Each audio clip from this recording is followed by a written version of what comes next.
En fait, c'est une trahison. Le peuple français a été trahi par ses élites. Ils sont complices de la destruction de la France. Nos sociétés sont en train de mourir. Et on est en plus dans un suicide lent avec une dépression généralisée. Les gens consomment des anxiolytiques, les jeunes ont des pensées dépressives, suicidaires comme jamais auparavant. Parce que si vous pensez que vous pouvez avoir le paradis sur Terre, alors que vous soyez nazi, communiste, mondialiste, mais que pour faire ça, il faut liquider 1 milliard de personnes ou faire des millions de morts, bah c'est pas cher. Donc ça ouvre la porte à toutes les dérives. On peut tuer pour ça.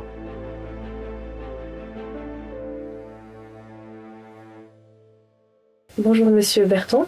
Bonjour. Merci beaucoup d'avoir accepté cette interview pour NTD France. Vous êtes entrepreneur, essayiste et conférencier. Vous êtes connu pour vos prises de position tranchées sur l'état de la France et sur les enjeux civilisationnels auxquels le pays est confronté. Vous avez publié plusieurs ouvrages dans lesquels vous analysez le déclin de nos institutions, la perte de repères spirituels et les moyens d'amorcer une reconstruction pérenne et profonde. Dans vos analyses, vous parlez souvent d'un pays en état de déliquescence. Alors, est-ce que vous pourriez nous expliquer un peu ce que vous entendez par là? Quels sont les signes les plus flagrants de cet effondrement que vous relevez? Il y en a, je dirais, 3 ou 4 principaux. Le premier, c'est que les églises brûlent, à commencer par Notre-Dame.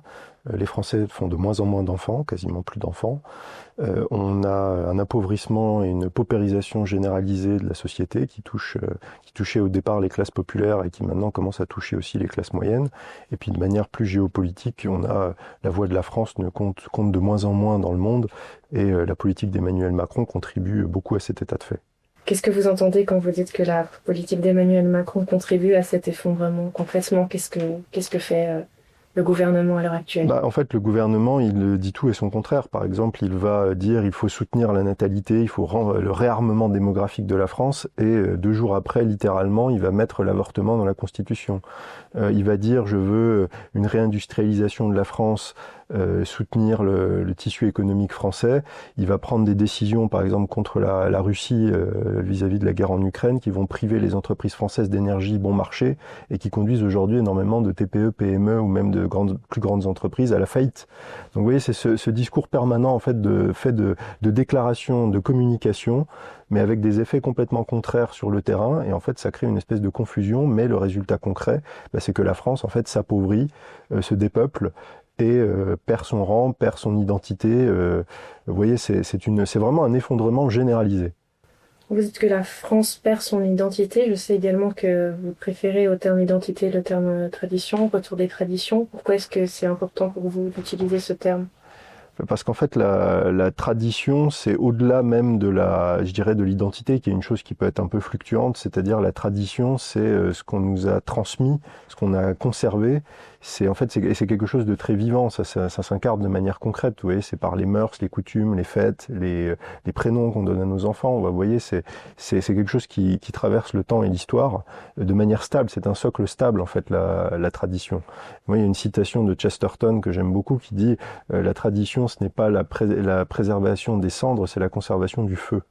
Et c'est exactement ça. Et aujourd'hui, ce feu qui animait encore la France, est en train de s'éteindre. Là, j'ai vu il y a quelques jours, il y a même un clandestin, ou en tout cas quelqu'un qui n'aurait pas dû être sur le territoire français, qui a allumé sa cigarette sur la tombe du soldat inconnu. Donc vous voyez, là on est dans des choses, et ça c'est impensable. En fait, vous me demandiez quelle est la marque de la déliquescence, les signes de la déliquescence, c'est qu'on est un peuple en fait qui ne respecte plus son propre sacré. Bien sûr, on en aura l'occasion d'en parler dans cet entretien. Moi, je suis attaché au sacré chrétien, au sacré catholique, mais on peut imaginer aussi un sacré républicain comme ce qui est avec l'arc de la flamme du soldat inconnu au niveau de l'arc de triomphe. Et même ce sacré républicain n'est plus respecté. Et je crois que celui qui a commis cet acte il va peut-être être expulsé, mais il va avoir 3 mois avec sursis ou 3 mois de prison. Alors que, je veux dire, dans un pays normal, la sanction serait beaucoup plus lourde. Qu'il essaye de faire ça en Russie ou en Chine, on va voir ce qui lui arrive. Est-ce que vous pensez que les élites françaises, elles sont dans une sorte de déni volontaire, finalement, de ce sacré qui est en perdition? Mais je pense que c'est pire que ça, c'est-à-dire qu'ils sont complices de la destruction de la France. Enfin, il faut distinguer 2 choses. Il faut distinguer ceux que Lénine appelait les idiots utiles, c'est-à-dire qui sont juste là pour, qui suivent le mouvement, qui participent à un système ou à un plan dont ils ne comprennent pas réellement les objectifs ou ils ne veulent pas les comprendre. Puis il y a ceux qui sont vraiment les acteurs de cette destruction. Et en fait, une des caractéristiques ou un marqueur auquel on les reconnaît, c'est que les décisions qu'ils prennent ne les affectent jamais. C'est-à-dire qu'ils prennent des décisions qui affectent le peuple, qui détruisent sa qualité de vie, qui détruisent sa prospérité, sa sécurité, ses perspectives à long terme, mais eux sont toujours préservés des conséquences de leurs actions. Et en plus font la leçon au peuple, c'est ça qui est extraordinaire. Donc c'est une trahison. Le peuple français a été trahi par ses élites. C'est vraiment la trahison des élites. Je crois que d'ailleurs c'était un livre des années 90 de Christopher Lasch, un grand sociologue américain qui avait constaté la même chose aux États-Unis. Et ce qui est frappant, et c'est pour ça que je travaille sur la notion de mondialisme, c'est que c'est un phénomène qui se retrouve dans toutes les sociétés occidentales. Vous avez la même trahison des élites aux États-Unis, la même trahison des élites en Allemagne, en Angleterre, en Australie, et avec exactement en plus les mêmes méthodes et les mêmes comportements. Donc c'est ça qui est un phénomène qui est vraiment indiscutable et qui est une clé pour comprendre cette destruction volontaire. Ces idiots utiles, c'est le peuple français, alors j'imagine c'est nous les citoyens qui jouons ce rôle. Les citoyens français sont plutôt dans le rôle de la victime. Les idiots utiles, c'est plutôt par exemple les députés, les syndicats, en fait tous les gens qui sont censés normalement participer, je dirais, au bien commun et à l'action collective, mais qui en fait, au lieu de protéger le peuple, sont au contraire, c'est soit des lâches, soit des traîtres et qui participent vraiment à la destruction concrète. Et historiquement, quand est-ce que ce déclin s'est amorcé selon vous? À quel moment la France elle a entamé cette chute irréversible? Je dirais, si on remonte sur le temps vraiment long, je dirais à partir du XVIIIe siècle et vraiment plus spécifiquement sous Louis XV. Louis XV, il y a vraiment une bascule qui se fait. Il y a le grand siècle, ce qu'on appelle le grand siècle avec Louis XIV, Versailles. La France est à l'apogée de sa puissance, le pays le plus puissant d'Europe, le plus peuplé d'Europe. On a du mal à imaginer aujourd'hui ce qu'a été la France par le passé quand on la regarde dans son état actuel. La France était l'équivalent des États-Unis. C'est-à-dire c'était le pays qui dominait le monde militairement, économiquement, démographiquement l'Europe, culturellement, c'est-à-dire un homme, des gens l'ont écrit, l'ont dit, des étrangers, un homme cultivé, c'était un homme qui parlait le français. Donc comme aujourd'hui, la science, les médias, la référence c'est l'anglais. Donc vous voyez, il y a eu vraiment un basculement de la France aux États-Unis. Et en fait, ce déclin, pour moi, il s'amorce sous Louis XV parce qu'il y a un phénomène, un événement important, c'est déjà la perte du Nouveau Monde par la France. C'est-à-dire que le Nouveau Monde, on parle de la Louisiane qui était française, mais la Louisiane, c'était pas l'État actuel de Louisiane, c'était en fait un tiers du territoire actuel des États-Unis. Donc ça, c'était absolument colossal. Il y avait le Canada français, autour de Québec, etc. Et en fait, il y a une perte, une défaite française, faute de renforts, notamment envoyés par Louis XV aux Canadiens français. Donc c'est l'Angleterre qui prend la main sur le Québec et sur le Canada, et après le reste du Nouveau Monde en fait bascule dans la sphère anglo-saxonne, et la liquidation sera terminée avec Napoléon qui, si je dis pas de bêtises, autour de 1805 vend la Louisiane au gouvernement des États-Unis. Donc vous voyez, il y a un basculement, en fait, même si les Américains font leur rupture avec l'Angleterre, avec la guerre d'indépendance, ça reste quand même la sphère anglo-saxonne. Donc il y a ça, et ce qui est intéressant, c'est que sur le plan interne et spirituel, c'est aussi l'essor de la franc-maçonnerie, donc c'est la création de la franc-maçonnerie en 1717, qui va complètement infecter en fait les élites françaises, aussi bien le clergé, enfin une partie du clergé, la noblesse, la bourgeoisie, donc avocats, etc., tous ceux qui feront la Révolution 60 ans plus tard. Et ça, c'est très grave, parce que la France est un pays catholique à l'époque, et c'est dit très clairement, la création de la franc-maçonnerie, sous sa forme moderne, c'est 1717 avec les constitutions d'Anderson, et dès 1738, le pape Clément XII fait une bulle pontificale où il dénonce la franc-maçonnerie et dit qu'on ne peut pas être catholique et franc-maçon, c'est incompatible. Et pourtant, la franc-maçonnerie va continuer, les loges vont essaimer partout en France, et donc il y a cette subversion de l'élite française par la franc-maçonnerie, qui va aboutir à la Révolution française. Et d'ailleurs, beaucoup de nobles seront les dupes de cette infiltration, puisque ce qu'on a vendu à la Révolution française à beaucoup de nobles, c'est de dire, mais vous verrez, on aura une monarchie à l'anglaise, avec un renforcement de la noblesse, mais en fait non, pas du tout, on a eu la République. Et c'était le projet dès le départ, c'est-à-dire ils ont été les idiots utiles. Et idem pour le clergé qui disait c'est bien, on va sortir un peu de quelque chose de dogmatique, on va intégrer les idées des Lumières de ce siècle de progrès. Et en fait, c'est les prêtres. Il y a eu on a obligé les prêtres à prêter fidélité à la République. Ceux qui ne voulaient pas ont été exécutés. Enfin, ça a été un bain de sang avec des martyrs catholiques, même. Je pense souvent d'ailleurs aux religieuses de Compiègne, par exemple, des couvents qui ont été guillotinés parce qu'elles voulaient garder le Sacré-Cœur. Enfin, des choses terribles que beaucoup de Français ne connaissent pas d'ailleurs, parce qu'il y a eu cette volonté de détruire la monarchie catholique qui était la France, détruire le trône et l'autel en France. Il fallait que la France était l'ennemi à abattre. Et ça, c'est vraiment la franc-maçonnerie, les sociétés secrètes qui ont fait ça. Et donc, mais avec la complicité des élites françaises. C'est-à-dire que il y a eu une attaque, mais cette attaque a pu prendre parce que le peuple français, notamment ses élites, n'étaient pas fermes dans leur foi et n'ont pas écouté la papauté et n'ont pas eu leur défense immunitaire qui ont dit attention, il y a peut-être une arnaque, ayons du discernement. Et en fait, ils sont tombés dans le panneau.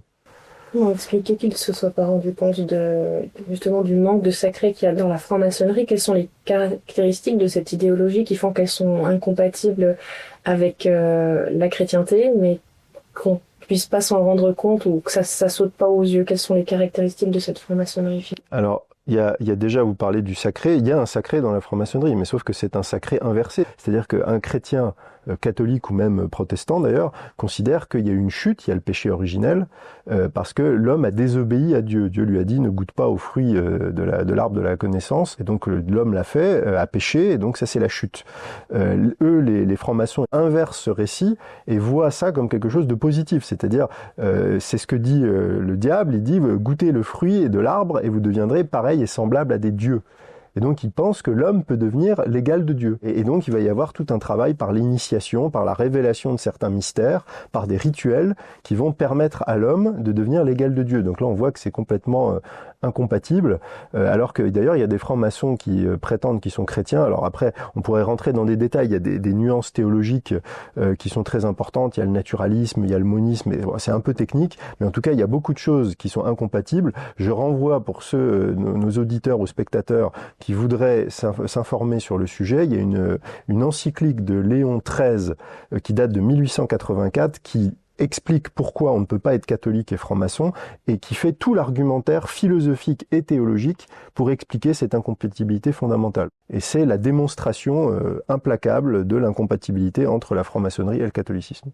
Peut-être revenir, si c'est possible pour vous, sur ce terme de divinisation de l'homme qui veut devenir l'égal de Dieu, parce qu'on avait il y a quelque temps sur notre plateau monsieur Michel Veutet, qui lui est un chrétien fervent opposé à la franc-maçonnerie, et qui disait que tout le processus d'un chrétien, d'un catholique, d'un croyant, c'est de travailler, de s'améliorer, de devenir meilleur au quotidien pour se rapprocher le plus possible d'un état divin, pour être vraiment aussi bon que Dieu, en fait. C'était ça un peu son raisonnement. Alors, quelle est la différence finalement entre ce parcours spirituel d'un catholique et ce que prône justement la franc-maçonnerie, l'homme doit devenir l'égal de Dieu? La différence, c'est que déjà, le divin, c'est le domaine de Dieu. C'est-à-dire que l'homme est fait à l'image de Dieu, à sa ressemblance, mais il n'est pas Dieu. Et le processus pour un catholique, c'est d'aller vers la sanctification. En fait, qu'est-ce que c'est? C'est réparer le péché originel, c'est-à-dire c'est en fait ce lien d'amitié et de confiance qui a été rompu avec Dieu, et d'ailleurs que nous continuons à rompre nous-mêmes chaque jour par nos péchés. C'est-à-dire que nous sommes tous pécheurs, moi je suis pécheur, je ne suis pas en amitié parfaite avec Dieu, j'espère y arriver avant la fin de ma vie, mais c'est renouer ce lien d'amitié avec Dieu. Il y a une très belle phrase, je crois, alors je ne sais plus qui a dit ça, quel saint a dit ça, mais en fait c'est que la sainteté, c'est quand on arrive à un état où ce que nous voulons, avec notre volonté libre, c'est ce que Dieu veut. Mais c'est-à-dire que Dieu nous impose pas sa volonté, c'est nous librement qui choisissons de nous conformer à sa volonté parce que nous comprenons que c'est ce qui est bon pour nous et que c'est ce qu'il a voulu pour nous. Mais on le fait en liberté. Et donc on ne devient pas, en fait, à l'heure de notre mort, nous ne devenons pas Dieu, nous sommes en sa présence et nous sommes sanctifiés, nous sommes assis à côté de lui, nous pouvons le contempler, en fait, en face à face quasiment. Et on peut arriver à cette contemplation parce que nous nous sommes purifiés en fait de nos péchés. Je vous propose qu'on passe maintenant à la question du rôle du masculin Vous insistez souvent sur l'importance du rôle de la masculinité dans nos sociétés. Vous parlez même de la nécessité de restaurer la masculinité. Qu'est-ce que vous entendez par là exactement? Alors en fait, c'est un sous-ensemble d'un ensemble plus large qui est de restaurer le catholicisme et la chrétienté, parce qu'en fait, les deux vont de pair. Déjà, il y a une première chose, c'est qu'aujourd'hui, on est dans une société de l'indifférenciation. C'est-à-dire qu'on nie la différence entre les hommes et les femmes. Et la version ultime de ça, c'est tout ce qui tourne autour du transgenre, et même d'un discours qui veut en fait que l'homme et la femme soient interchangeables. Donc déjà, ça, c'est une vision fondamentalement anti-chrétienne, puisque dès la Genèse, le premier chapitre de la Genèse, il est dit « Hommes et femmes, il les créa ». Donc, et il vit que cela était bon. Donc il y a l'homme et la femme qui sont deux choses différentes. Et que Dieu a créé avec des caractéristiques différentes. Là où le catholicisme et le christianisme en général est un progrès, une rupture même avec l'ordre païen, c'est qu'il y a une égalité spirituelle entre l'homme et la femme. C'est-à-dire qu'il n'y a pas de distinction, Dieu ne distingue pas spirituellement, ils sont appelés au même salut, au même amour de Dieu, donc il n'y a pas, mais avec des complémentarités. Et le christianisme, ils ne sont jamais cachés, est un système patriarcal. C'est-à-dire que ça veut dire que l'homme et la femme ont des rôles complémentaires, différents, mais avec un rôle particulier de l'homme, et notamment l'homme qui a le statut, par exemple, de chef de famille. Et quand, par exemple, vous faites une préparation au mariage catholique, on rappelle quels sont les devoirs de l'homme et les devoirs de la femme. C'est-à-dire la femme a un devoir de respecter le leadership de son mari, d'obéissance à son mari, de soins du foyer, gardienne du foyer, mais l'homme a un autre devoir, c'est le devoir d'amour envers sa femme et de protection de sa femme. La phrase c'est « Marie, aimez vos femmes comme le Christ a aimé l'Église et s'est livré pour elle ». C'est-à-dire qu'il faut être dans l'amour de sa femme, il faut la respecter, il faut l'aimer, mais il faut être prêt aussi à se livrer pour elle, c'est-à-dire même se aller jusqu'au sacrifice pour protéger sa femme et protéger sa famille. Et donc aujourd'hui, cette dimension-là, elle est complètement éclipsée, puisqu'aujourd'hui, on n'aborde plus du tout le masculin sous cet angle-là, notamment sous cet angle protecteur, on parle de la masculinité toxique. C'est-à-dire que dès qu'on est masculin, dès qu'on est viril, dès qu'on peut justement avoir cette forme de volonté de protection, c'est toxique. Moi, je me souviens, il y a quelques années, d'une publicité pour Gillette, où on voyait en fait tous les comportements masculins classiques, c'est-à-dire un gars qui va faire le barbecue, qui va soulever la commode pour déménager, des enfants qui vont se battre dans l'herbe, voilà, des jeux de garçons, on se chahute un petit peu, et là c'était dites stop à la masculinité toxique. Donc en fait, être un homme, juste un homme normal, c'est toxique. Et ça, il faut bien comprendre quelle place ça a dans le plan de destruction que j'évoquais tout à l'heure, c'est qu'en fait l'homme c'est historiquement le rempart, c'est celui qui protège. Et donc si vous cassez le défenseur, le protecteur, eh ben, vous pouvez aller toucher ce qui vient derrière, ce qui est la famille, ce qui est le foyer. Et en fait aujourd'hui, d'ailleurs on le constate, c'est que souvent ce sont des femmes qui vont monter au créneau, qui vont se battre. Moi je le constate dans mes conférences, dans les gens que je rencontre. Pourquoi ? Parce que le rempart de l'homme a été détruit. Et en fait, maintenant, c'est la femme qui est en première ligne et qui voit qu'on attaque ses enfants, on attaque son foyer. Et du coup, il va y avoir le côté, un peu le réflexe de la lionne qui va défendre ses petits. Et en fait, donc, c'est les femmes qui sont peut-être parfois plus virulentes que les hommes. Et en fait, les hommes ont été presque castrés, en fait, d'une certaine manière. Et on le voit, et c'est difficile à dire parce que déjà les hommes ont déjà souvent du mal à parler peut-être de leurs émotions, de ce qu'ils ressentent, et surtout quand c'est des choses qui peuvent être vécues comme des humiliations. Mais au travail, par exemple, combien j'entends d'hommes, par exemple, qui disent on peut plus rien dire dès qu'on fait une remarque à quelqu'un, c'est du sexisme, c'est du harcèlement. Par exemple, moi je connais quelqu'un qui travaille dans une usine, il dit, lui c'est un technicien très compétent, et il dit voilà, moi je peux plus dire à quelqu'un tu fais du boulot, tu m'as fait ça n'importe comment, parce que c'est perçu comme si c'est une femme c'est du sexisme, si c'est un jeune apprenti c'est du harcèlement, c'est de la violence verbale, etc. Donc il y a beaucoup d'hommes qui ont envie juste de faire leur travail comme ils l'ont toujours fait, qui ne peuvent plus le faire et qui sont souvent qui vivent ça dans des situations humiliantes parce que souvent ceux qui les attaquent, on va dire, dans leur statut, sont souvent des femmes. Par exemple, ça va être le juge, beaucoup de femmes chez les juges. Ça va être la femme qui vient inspectrice du travail, qui va dire, bah, dans une usine, on faisait ça depuis 20 ans. Ah non, vous pouvez plus maintenant. Mais moi, comment je vais faire mon travail? Ah bah ça, c'est votre problème. Moi, quelqu'un m'a raconté ça. On lui a expliqué qu'il avait plus le droit de monter sous un tabouret pour verser quelque chose dans sa cuve, parce que c'était dangereux, il y avait pas un filet de sécurité. Il lui a dit, mais comment je fais pour remplir ma cuve? Ah, ça, c'est pas mon problème. Et c'est une femme qui lui a dit ça. Donc, il a vécu ça comme une humiliation. La presse, les médias qui vont jeter l'opprobre en disant vous êtes un complotiste, vous êtes un extrême droite, etc. Aussi beaucoup de journalistes féminins. Donc vous voyez, il y a cette espèce, et ça c'est aussi fait exprès, c'est-à-dire que ça contribue aussi à créer un climat de suspicion et de mésentente entre les hommes et les femmes. Au lieu de permettre l'union qui va permettre déjà de faire fonctionner la société et même de fonder des foyers, eh ben on va organiser la guerre entre les hommes et les femmes. C'est-à-dire qu'ils vont plus se voir comme partenaires, mais même comme concurrents, rivaux. Ils vont être dans une logique d'adversaire. Et donc tout ça aussi, ça contribue à encore plus diviser la société. Est-ce que là aussi, cet effondrement de la masculinité trouve sa source dans le XVIIIe siècle? Non. Alors là, c'est vraiment un phénomène beaucoup plus récent, vraiment qui date des années, je dirais, 50. 50 aux États-Unis, un petit peu avant. Et d'ailleurs, on peut trouver des sources où il ne s'en cache pas. C'est le fait d'avoir fait travailler les femmes, c'est-à-dire d'avoir dit aux femmes, vous devez, pour être une femme libérée, une femme accomplie, vous ne devez pas être une femme au foyer, c'est de l'aliénation, et vous devez trouver votre indépendance en allant travailler. Et en fait, ça a eu plein de conséquences, parce que déjà, les femmes n'élevaient plus les enfants, donc il a fallu mettre les enfants dans des structures éducatives, crèches, etc. Ça a fait 2 revenus, donc beaucoup plus de consommation, donc ça va bien au système d'avoir des gens qui consomment plus, et 2 foyers à imposer aussi, 2 foyers fiscaux à imposer, donc ça fait plus de revenus aussi pour l'État. Et en fait, comme les femmes travaillent, moins de disponibilité pour leur famille, en fait c'est l'État qui élève les enfants. En fait, c'est une prise en main sous couvert de libération de la femme. En fait, c'est une destruction de la cellule familiale et de faire passer, de multiplier les ressources pour le système capitaliste, pour parler un peu comme quelqu'un de gauche, et en même temps d'asservir les gens économiquement à leur insu. On voit des fois des mèmes sur Internet qui se moquent un peu de ça, qui disent obéir à son patron et passer toute la journée à un bureau, c'est une libération. Par contre, faire la popote pour son mari, ça c'est de l'esclavage. Et j'ai retrouvé, vous me faites penser à une citation de Chesterton que j'ai lue récemment, qui est extraordinaire. Il dit « 1 million de femmes se sont levées pour dire « je suis libre » et sont allées à leur bureau pour être secrétaires ». Donc on est toujours dans une manipulation des masses pour faire avancer cet objectif, et le féminisme a été une arnaque, l'idéologie féministe a été une arnaque vraiment extraordinaire pour les femmes. Et je crois que de plus en plus de femmes commencent à s'en rendre compte. J'ai vu qu'aux États-Unis notamment, alors ça c'est toujours un peu à l'américaine, donc c'est outrancier, il y a le phénomène de ce qu'on appelle des tradwives.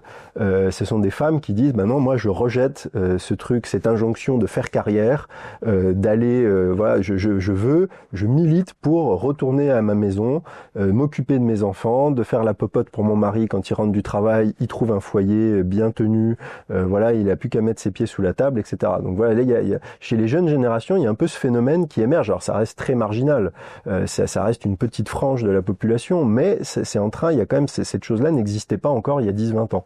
Vous appelez de vos vœux un retour de la masculinité justement dans ce contexte de décadence. Mais comment est-ce qu'on fait dans un monde où les repères familiaux se sont fragilisés au point que les divorces se sont multipliés ces dernières années? On a des familles recomposées, des familles homoparentales maintenant qui sont mises même sur le devant de la scène. Dans les médias, on les valorise toujours plus. Comment on fait pour revenir à ce modèle solide, tout en restant quand même un peu adapté à notre époque, sans créer une explosion ou un conflit frontal? Mais en fait, là encore, on revient au catholicisme. Le catholicisme, c'est la clé, et ça commence donc déjà dès le départ par la conscience qu'il y a l'homme et la femme avec leurs différences et leur complémentarité, chacun avec un rôle défini. Alors, même s'il peut bien sûr exister des exceptions, hein, toute règle a ses exceptions, mais c'est pas les exceptions qui doivent devenir la règle. Et ensuite, la deuxième chose, c'est que ça commence par exemple dès le mariage. Vous faites une préparation au mariage catholique, déjà c'est long, les gens se marient pas sur un coup de tête, il y a ce rappel des règles, et par exemple, conséquence concrète, les catholiques, notamment préparés au mariage, divorcent beaucoup moins. C'est une statistique qu'on retrouve en France, aux États-Unis, etc. Donc déjà, il y a ça, et ensuite, il y a toute cette anthropologie chrétienne, qui est en fait une vision beaucoup plus apaisée des rapports entre les sexes. Parce que justement, et j'ai pas dit ça tout à l'heure dans votre question précédente, mais je crois que le plus grave danger, en fait, c'est la mise en concurrence des sexes. C'est-à-dire qui est le fruit de l'indifférenciation, c'est-à-dire que les femmes pensent qu'elles doivent concurrencer les hommes. Elles doivent être, et ça c'est vendu notamment par les séries, par les médias, par exemple, c'est la femme forte, indépendante, qui va tenir tête à son mari, elle va être en réunion, elle va s'imposer, elle va dominer, elle va montrer que c'est elle la patronne, on va l'inviter au restaurant, ah non, elle va payer son addition parce qu'elle veut... Bon, alors là, je vous dis tout de suite, cette femme-là, il y a de fortes chances qu'elle finisse célibataire avec une bouteille de whisky et ses chats. Parce que en fait, ça on ne lui dit pas. On ne lui dit pas que la conséquence de cette attitude-là, en fait, c'est ce qui est complètement repoussoir pour un homme. pour la plupart des hommes, après il y a peut-être des hommes qui aiment ça, mais en tout cas la majorité des hommes ne vont pas être attirés par ce type de femme. Et en fait cette femme-là, quand elle va arriver à l'âge où elle se dit ah bah peut-être l'horloge biologique va faire tic-tac, elle va se dire peut-être qu'en fait là je voudrais trouver un mari pour fonder un foyer, mais là bah non, ça sera plus possible. Et en fait c'est un mensonge. Et en fait tout ça, je dirais c'est donné à la société et donné au groupe par le christianisme. Je veux dire, le christianisme a été la matrice de familles nombreuses, encore aujourd'hui, la matrice d'une vision apaisée entre les sexes. Et je vais vous donner un exemple personnel. Je suis allé au Japon il y a quelques années, en 2023, qui est un pays païen.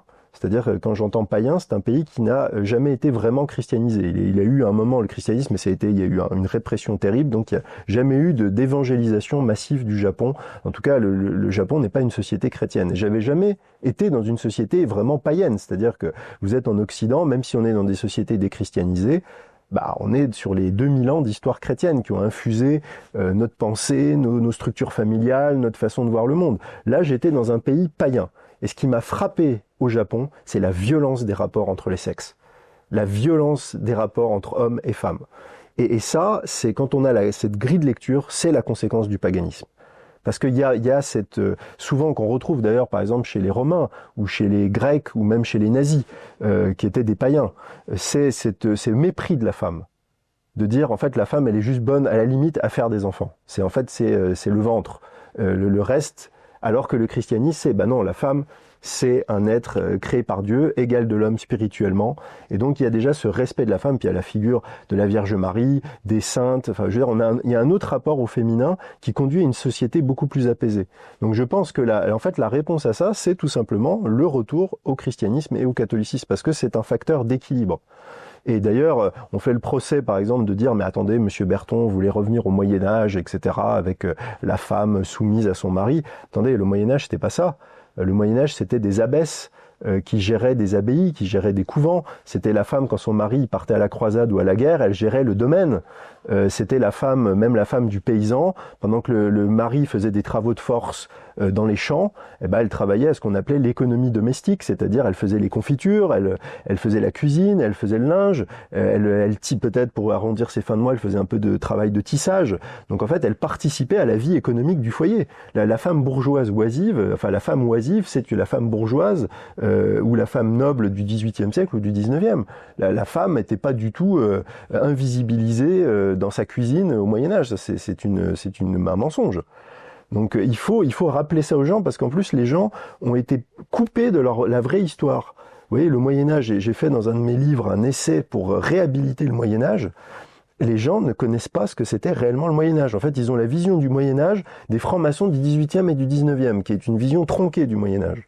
Donc il faut rétablir ces vérités-là. Et il y a plein d'autres sujets sur lesquels il faudra le faire, sur l'Église, qu'est-ce qu'a fait l'Église, sur les croisades, sur l'Inquisition, sur les sorcières. Enfin, tout ça, c'est des mensonges. Alors moi, je m'attache un peu dans mon travail à faire ce travail de réinformation, parce qu'il faut que les gens comprennent quelle est leur véritable histoire. C'est un projet très inspirant que vous avez, mais est-ce que ça va pas être difficile de faire en sorte que les jeunes reviennent à la croyance dans le divin à l'heure où le matérialisme domine, où la mondialisation justement a fait que les gens ne croient plus qu'il y a un au-delà, qu'il y a quelque chose au-dessus de nous, non plus de références liées au sacré justement. Comment faire pour que petit à petit les gens retrouvent ce goût à la spiritualité et à la croyance dans le divin?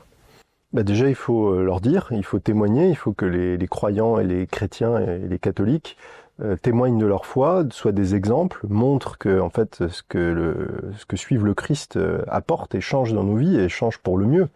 Et aujourd'hui, malheureusement, en tout cas, je peux parler du cas de la France, il y a eu un complexe de beaucoup de chrétiens qui deviennent timides, et puis ils sont tombés dans le piège. On leur a dit, votre foi, en fait, vous la sortez du placard le dimanche en même temps que votre beau costume, et puis une fois que vous êtes rentré de la messe, vous remettez votre foi dans le placard, et puis vous n'en parlez pas en public. Mais non, ça c'est le contraire. Déjà, c'est pas ce que le Christ nous a demandé de faire. Il nous a dit de sortir, il a dit aux apôtres de sortir du cénacle à la Pentecôte et d'aller par le monde évangéliser toutes les nations au nom du Père, du Fils et du Saint-Esprit. Donc il faut y aller. Le chrétien, il n'est pas planqué. Le chrétien, il va à la suite du Christ, il va dans la vie, il va dans la société, il témoigne de sa foi. D'ailleurs, souvent, il est persécuté parce qu'il témoigne de sa foi, mais il doit le faire, c'est son devoir. Et il doit, et moi j'ai été beaucoup inspiré dans dans cette attitude par les Américains. Les Américains ont un rapport beaucoup plus décomplexé à la religion, y compris les catholiques. Et quand vous comparez des catholiques américains à des catholiques français, c'est un monde. Il n'y a pas du tout le même rapport aux choses. Et donc, il faut témoigner. Et ce que je constate, c'est qu'en fait, les gens sont demandeurs de ça. Ils sont pas forcément, je dirais, convaincus ou convertis, mais ça les intéresse. Souvent, le plus grand nombre de questions que j'ai dans mes conférences, c'est moins sur la partie politique, mais plus sur la partie spirituelle, avec d'ailleurs des débats parfois assez vifs. Mais c'est ça qui intéresse les gens. Les gens me disent toujours, ah, mais lequel de votre livre parle le plus de la foi, de la spiritualité? C'est ça qui m'intéresse. Donc il y a une demande, et le problème c'est que les chrétiens ne répondent pas à cette demande, parfois les prêtres et les évêques ne le font pas non plus, il y a une espèce de timidité, et il y a une timidité qui est liée aussi à ce relativisme de notre époque, qui est d'affirmer des choses de manière tranchée. On me dit ça souvent, on dit mais attendez, vous affirmez, vous êtes convaincu que vous avez la vérité, etc., mais l'islam, mais le bouddhisme, etc., eux ils disent la même chose. Bah, très bien, mais moi je témoigne de ma foi. Je dis à ce à quoi je suis arrivé, et je dis ce que le Christ a changé dans ma vie. Donc après, aux gens de s'approprier ça, de faire leur propre chemin, mais en tout cas, moi, je vais en témoigner, et je suis, si je m'exprime, c'est parce que je pense que je suis assuré. Donc il faut avoir ne pas avoir cette peur, et je pense qu'il faut aller au-delà de cette peur. Moi, une chose très simple que je fais tout le temps maintenant, c'est, par exemple, je bénis le repas. Je fais le bénédicité. Voilà, avant de manger, Seigneur, bénissez ce repas, ceux qui l'ont préparé, procurez du pain à ceux qui n'en ont pas. Et je fais ça partout. Je suis en déplacement, je suis en train de manger mon sandwich sur une aire d'autoroute, je bénis mon repas. Je fais des repas après une conférence. Je dis, bah voilà, ceux qui le souhaitent, on va bénir le repas, je bénis le repas. Et les gens le font, les gens sont très contents. Alors après, s'il y en a qui veulent pas le faire, bah ils restent assis, moi ça me dérange pas. Mais il faut témoigner. Et il faut, l'erreur, je crois, l'erreur fatale, c'est de faire croire aux gens que la religion, c'est quelque chose de purement privé. Ça, c'est un mensonge. C'est un mensonge parce qu'une religion, c'est toujours quelque chose de public. C'est quelque chose qui est lié à la société, à la civilisation, et on ne peut pas avoir une religion qui reste dans le cadre privé. Ça, c'est un piège. Là où après, il faut faire attention, c'est les rapports, autrefois, quand les nations étaient homogènes, où tout le monde était catholique, par exemple en France. Et d'ailleurs, être français, c'était être catholique. On ne pouvait pas être français si on n'était pas catholique. Et encore, c'est le cas aujourd'hui dans des pays musulmans. Si vous n'êtes pas musulman, vous ne pouvez pas être citoyen de ce pays. C'est pas possible. Et donc, c'était très simple. Aujourd'hui, on est des sociétés, on va dire, multiculturelles, multireligieuses. Donc la question qui se pose, c'est comment on arrive à affirmer sa foi sans rentrer non plus dans des logiques conflictuelles qui feraient le jeu de ceux qui cherchent à diviser. Mais moi, ce que je constate, par exemple, c'est que des musulmans sont tout à fait respectueux d'avoir un catholique traditionnel qui défend clairement, qui dit, voilà, moi je crois en ça, je suis pas d'accord avec ce qu'affirme l'islam. Par exemple, l'islam dit que Jésus, c'est pas le fils de Dieu, c'est un prophète.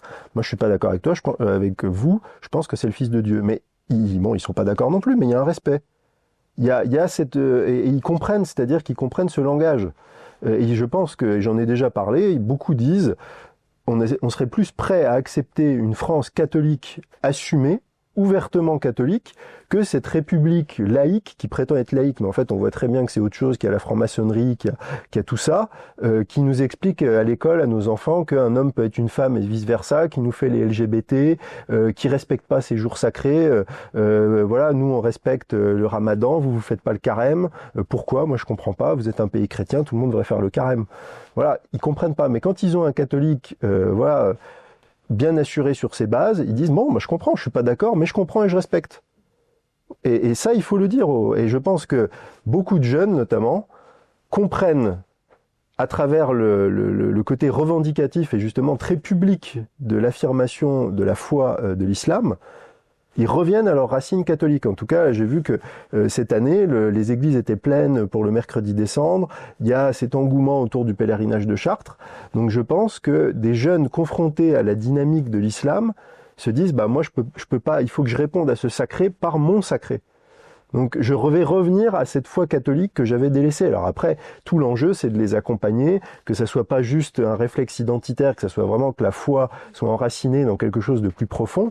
Mais en tout cas, voilà, il faut donner ça notamment aux jeunes. Parce que concrètement, quelles sont les conséquences de ce vide spirituel sur nos sociétés? Comment est-ce que les individus, la collectivité évoluent en fait au quotidien maintenant alors qu'il y a ce vide spirituel? C'est très simple, elle meurt. Elle est en train de mourir. Nos sociétés sont en train de mourir. Elles sont en train de mourir parce que déjà elles ne font plus d'enfants, en tout cas pas assez pour assurer à terme le renouvellement des générations. Il faut faire plus de 2 enfants pour renouveler une génération. Donc déjà là on n'y est pas. En tout cas, alors la France c'est un cas un peu particulier, mais dans les autres pays, l'Italie, l'Allemagne, je parle même pas du Japon, de la Corée, en fait le monde est en train de mourir. Là il faut avoir conscience de ça, on est dans un suicide.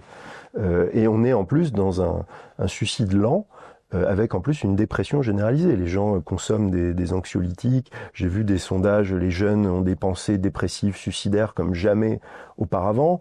Les gens se cherchent des sacrés de substitution. Ils vont aller dans le wokisme à outrance, dans la cause écologique. En fait, tout ça, ce sont des sacrés, ce sont des quêtes de sens.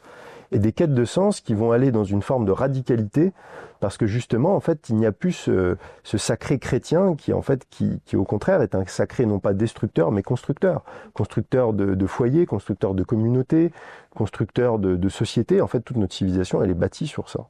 Et donc, en fait, et surtout, le chrétien donne un sens à sa vie. On l'a dit tout à l'heure, le chrétien, son but c'est d'être saint, d'aller vers la sanctification, de faire la volonté du Christ, de suivre le Christ. Donc ça donne un sens à la vie. Et un sens que ne peut pas donner la civilisation actuelle avec son matérialisme, cette quête de la jouissance. En fait, qu'est-ce qu'on donne aux gens aujourd'hui? On leur dit gagner de l'argent. Gagner de l'argent. Mais en fait, l'argent, c'est pas un but, c'est un moyen. Ça peut être un moyen de sanctification. On peut donner de l'argent pour soutenir des œuvres de charité, pour construire des écoles, construire des églises. L'argent peut être un moyen, mais c'est pas un but. L'autre chose qu'on dit, c'est la quête de la jouissance. Multiplier les conquêtes, les rapports sexuels. Alors ça, c'est la version extrême. Ça peut être aussi partez en vacances. Qu'est-ce qui vous reste en fait une fois que vous avez fait tout ça? En fait, le point principal, c'est qu'est-ce que vous mettez au centre de votre vie? Vous mettez vous, avec votre quête du plaisir, de la réussite, de la jouissance, ou vous mettez Dieu, et où vous mettez l'autre à travers la vertu de charité, parce qu'en fait, c'est à travers l'autre, vous cherchez Dieu. Ce que vous faites à l'autre, vous le faites à Dieu. C'est ce que dit le Christ, que vous faites au plus petit d'entre vous, c'est à moi que vous le faites. Donc en fait, c'est ça le sens. C'est est-ce qu'on met l'homme au centre ou on met Dieu au centre? Et ça change tout. C'est ça qui change tout, et c'est ça la perte de sens de notre société. Et bien sûr, ce qu'on oublie de dire aux gens, c'est que tout est fait pour que les gens ne trouvent pas cette réponse. On va dire, non, ça c'est l'obscurantisme, c'est l'intégrisme chrétien. Ah non, ne regardez pas cette vidéo de Stanislas Berton, c'est un dangereux catholique radical. Mais en fait, c'est toutes ces clés-là, en fait, on vole aux gens les clés qui pourraient les sauver. Et c'est ça la perversion ultime. Et donc les gens sont dans un désarroi total. Et le plus dangereux, je pense, c'est que ça les amène parfois aussi sur des croyances qui sont dangereuses, des choses sectaires ou qui sont en fait qui pensent apporter des réponses à court terme, mais qui sont destructrices sur le long terme. Moi, je pense à tout ce qui est croyances New Age, etc., qui peuvent être attirantes au premier abord, mais en fait, quand on les creuse vraiment, sont très dangereuses et potentiellement destructrices. Au début du XXe siècle, on avait également Karl Marx qui prenait un paradis sur Terre. Il disait que il était révolu le temps où le catholicisme nous promettait un paradis dans l'au-delà. Il a demandé à ce qu'on instaure justement une nouvelle idéologie qui prône justement la possibilité de recréer le monde du divin, le monde de Dieu sur Terre. Est-ce que vous pensez que ça aussi, ça a pu contribuer à cette société effervescente dans laquelle on recherche la jouissance, le maintenant, le tout de suite, l'accumulation des richesses? On oublie en fait que cette vie en fait terrestre, elle est là aussi pour nous permettre le perfectionnement. Est-ce que ça a finalement contribué au fait que les gens finalement n'espèrent plus le paradis dans l'au-delà puisqu'ils croient que le paradis est possible ici et maintenant? Absolument, vous avez tout à fait raison, et c'est le danger de toutes les utopies en fait qui sont fondamentalement anti-chrétiennes. C'est-à-dire que le marxisme, alors sa forme atténuée c'est le socialisme, mais avec des formes plus extrêmes comme le nazisme ou le mondialisme d'ailleurs, en fait sont toutes des pensées utopiques qui pensent qu'on peut faire le paradis sur Terre. Alors je vais m'expliquer, peut-être ça va choquer, juste ce que je viens de dire vient de choquer les téléspectateurs, mais le socialisme nous dit on peut atteindre le paradis sur Terre, on va faire des réformes sociales, on va par l'égalité. Le communisme c'est un peu plus extrême, on va dire on va faire la dictature du prolétariat, on va exproprier les gens, les bourgeois, les koulaks, etc. Le nazisme dit d'une autre manière, à l'autre bout du spectre, on va faire le paradis sur terre, il faut éliminer tous les indésirables, les juifs, les handicapés, et puis on va être une élite, une aristocratie aryenne, qui va diriger la société, ça va bien se passer. Le mondialisme, c'est les hommes-dieux transhumanistes, pucés, augmentés, qui ont accès à la technologie numérique, qui peuvent tout comprendre, tout voir, la gouvernance par algorithme. On va avoir le paradis sur terre. Et en fait, ce que je dis toujours aux chrétiens, en fait, il faut arrêter d'avoir des complexes, parce que les seules personnes réalistes, c'est nous. On est les seuls réalistes. Le chrétien, il sait que le paradis, il n'est pas sur cette terre. Il est pour le monde d'après. Et en fait, on doit se préparer toute notre vie, comme vous l'avez dit très justement. Notre vie sur terre est une préparation pour ce qui arrive après. Et le Christ, d'ailleurs, il a dit, contrairement à moi, les pauvres sont toujours avec vous. Donc il y aura toujours des pauvres. Les gens qui prétendent éliminer la pauvreté, c'est un mensonge. On peut réduire le nombre de pauvres. On peut créer des structures, ce qu'a fait l'Église d'ailleurs dans son histoire, des structures de charité pour atténuer la souffrance des pauvres, pour leur permettre de garder leur dignité, mais pas d'éliminer la pauvreté. Quelqu'un qui vous dit qu'il va éliminer la pauvreté, c'est un menteur. C'est un menteur et c'est probablement pas un chrétien. Ou alors peut-être un chrétien qui n'a pas été jusqu'au bout de l'étude de la parole du Christ. Donc vous voyez, il faut être dans ce réalisme. Et ça, vous avez raison, et vous parlez de Marx. Marx, qu'est-ce que ça a eu comme objectif? Ça a eu pour objectif de détourner le mouvement ouvrier de deux choses, de la doctrine sociale de l'Église, notamment le pape Léon XIII avait vu les ravages de la révolution industrielle, ces paysans qui étaient chassés de leur village pour aller s'entasser dans des villes et travailler dans des conditions indignes dans les grandes usines, et donc il avait fait la doctrine sociale de l'Église avec l'idée de salaire juste, de dignité de l'ouvrier, etc. Donc déjà ça a détourné la classe ouvrière de l'Église, et en plus ça a été repris en main. Tous les mouvements marxistes, en fait, ont mis la main sur le mouvement ouvrier et l'ont utilisé. Il y a plein d'études qui ont été faites là-dessus. Il y a eu une utilisation du mouvement ouvrier, une instrumentalisation, même de l'anarchisme, etc., de tous les mouvements socialistes. Donc en fait, c'était une psyope. Le marxisme, c'est une psyope. Aujourd'hui, je comprends. C'est incompréhensible d'être marxiste en 2025. Et ça, malheureusement, la France est un pays qui est extrêmement marxiste. Et pourquoi? Parce que c'est ce qu'on disait tout à l'heure. C'est un sacré de substitution. Pour beaucoup de gens, à gauche, sans qu'ils en aient conscience, le marxisme est leur religion. Ils ont substitué le christianisme au marxisme, enfin le marxisme au christianisme. Et en fait, mais ils n'en ont pas conscience. Et je ne sais plus qui disait, là, moi je suis chrétien, donc je sais quels sont mes dogmes, et je sais qu'il ne faut pas que je mette du religieux dans mon politique. Mais eux font le contraire, c'est-à-dire que leur politique est religieuse, mais ils n'en ont pas conscience. Donc c'est hyper dangereux en fait. Et là, on parlait de ça tout à l'heure, la conséquence de ça, qu'est-ce que c'est? C'est que ça justifie toutes les dérives. Parce que si vous pensez que vous pouvez avoir le paradis sur terre, alors, que vous soyez nazi, communiste, mondialiste, mais que pour faire ça, il faut liquider 1 milliard de personnes ou faire des millions de morts, c'est pas cher. C'est-à-dire, pour atteindre le paradis sur terre, on fait pas d'omelette sans casser des œufs. Donc ça ouvre la porte à toutes les dérives. On peut tuer pour ça. Et là encore, le chrétien va pas tuer pour faire advenir le paradis sur terre. Mais au contraire, il va essayer d'être bon, d'être un saint, pour être dans le monde d'après, pour être sanctifié dans le monde d'après. Donc c'est toute la différence. Et donc ça, il faut l'expliquer aux gens, le répéter sans relâche, parce que plus personne ne dit ça. Il y a très peu de gens qui disent ça aujourd'hui, malheureusement. On a parlé tout à l'heure de la franc-maçonnerie, vous avez aussi parlé de la mondialisation. Je sais que dans vos conférences, vous faites souvent le lien entre les deux. Est-ce que vous pourriez revenir un petit peu sur ce lien? Oui, absolument. En fait, la franc-maçonnerie, alors, est une société secrète parmi d'autres. Hein. C'est la plus connue, et en fait, mais c'est pas forcément la plus puissante. C'est celle peut-être qui a le plus grand nombre d'adeptes. Mais elle est intrinsèquement liée au projet mondialiste, parce que, par exemple, il y a cette idée de fraternité universelle, qui est en fait le pendant, on va dire, plus ou moins spirituel du nouvel ordre mondial. C'est-à-dire, les francs-maçons parlent de la république universelle du genre humain.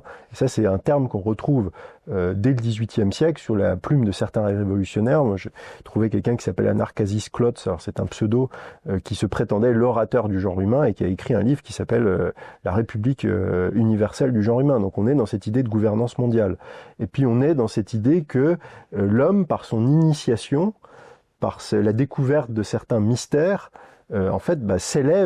élève sa conscience vers des nouveaux niveaux de compréhension, de réalité, etc. Et donc ça, c'est un piège très grave. Et en plus, la franc-maçonnerie est fondamentalement anti-chrétienne, contrairement à ce qu'affirment, on en a parlé tout à l'heure, de ce qu'affirment certaines personnes qui trompent les gens. Et alors, je voudrais faire une précision importante, c'est que la franc-maçonnerie, il ne faut pas la prendre comme un bloc, c'est-à-dire que c'est un système par degrés. Et en fait, il y a des choses qui sont dites aux initiés de plus haut niveau, qui sont cachées aux francs-maçons de bas niveau. C'est-à-dire, moi j'ai étudié un peu la question, il y a des choses notamment sur certaines pratiques, certaines croyances qu'on ne dit pas aux gens. Et en fait, la franc-maçonnerie filtre. C'est-à-dire, ils ont des techniques qui sont très bien faites en termes de recrutement. Ils vont observer les gens, voir ceux qui sont un petit peu, je dirais, sensibles, un petit peu attentifs, qui peuvent être convaincus. Et là, on va les prendre et les amener vers des niveaux supérieurs. Et si on voit que la personne n'est pas réceptive ou n'est pas prête à aller assez loin sur certaines choses, on va la laisser dans l'ignorance de certaines choses. Et beaucoup de gens, malheureusement, ne savent pas. On leur dit, mais viens, tu vas voir, c'est humaniste, on réfléchit à comment améliorer l'humanité. Ils vont ça, et puis c'est bien aussi un petit peu pour faire du business, etc., dans certains milieux, dans la justice, quand on travaille avec les mairies, etc., ça facilite les choses. Et en fait, les gens font ça souvent peut-être un peu naïvement, mais ne se rendent pas compte dans quoi ils mettent la main et la dimension surnaturelle. Pour un chrétien comme moi qui croit au surnaturel, il ne faut pas rire avec ça. Et même chose pour les jeunes, on parlait des jeunes tout à l'heure, il faut leur dire, n'allez pas avec tous ces trucs de divination, le tarot, la cartomancie, faire tourner les tables, interroger les plaques de Ouija, là, etc. Ça, c'est très dangereux. Il ne faut pas faire ça. Vous êtes en train de faire rentrer des puissances qui peuvent vous détruire et vous posséder. Vous ouvrez la porte à des entités démoniaques. Et ça, il faut le dire. Et il faut que les jeunes et les parents en soient conscients. Des fois, vous savez, ça peut être très anodin. On va passer une soirée chez une copine, chez les parents, peut-être même des gens de bonne famille, de bonne réputation. Puis, regardez, j'ai ça dans mon placard. Tenez, on va poser la question à l'esprit. Qu'est-ce que nous dit l'esprit? Et ça, c'est très dangereux. Donc il faut avertir aussi bien les adultes vis-à-vis des dangers de toutes les sociétés secrètes et du danger de toutes ces pratiques un peu spirites, etc., qui ont un peu le vent en poupe, et d'ailleurs qui sont poussées aussi, vous avez peut-être remarqué, mais ces derniers temps, il y a une espèce de promotion de la sorcellerie, on retrouve ça dans plein de boutiques, on retrouve ça sur Instagram, voilà, la sorcière c'est cool, c'est sympa, c'est la puissance du féminin justement contre le patriarcat dont on parlait tout à l'heure, donc retrouvez votre puissance sacrée de femme, attention, très très très dangereux. Et moi je dis juste aux gens, vous verrez qu'il n'y a rien de bon qui sortira de ça et il va vous arriver des choses terribles à vous et à vos enfants. Ne jouez pas avec ces puissances démoniaques. Est-ce que vous avez un dernier message à faire passer justement à ces jeunes qui peuvent être dans la confusion à l'heure actuelle avec les réseaux sociaux qui incitent justement à des pratiques qui ne sont pas forcément droites? Un message d'espoir à leur apporter et peut-être quelques clés avant qu'on conclue pour faire face justement à cette mondialisation, à cette instrumentalisation, à ce matérialisme grandissant. Absolument. Alors déjà, la première chose, c'est de garder l'espoir.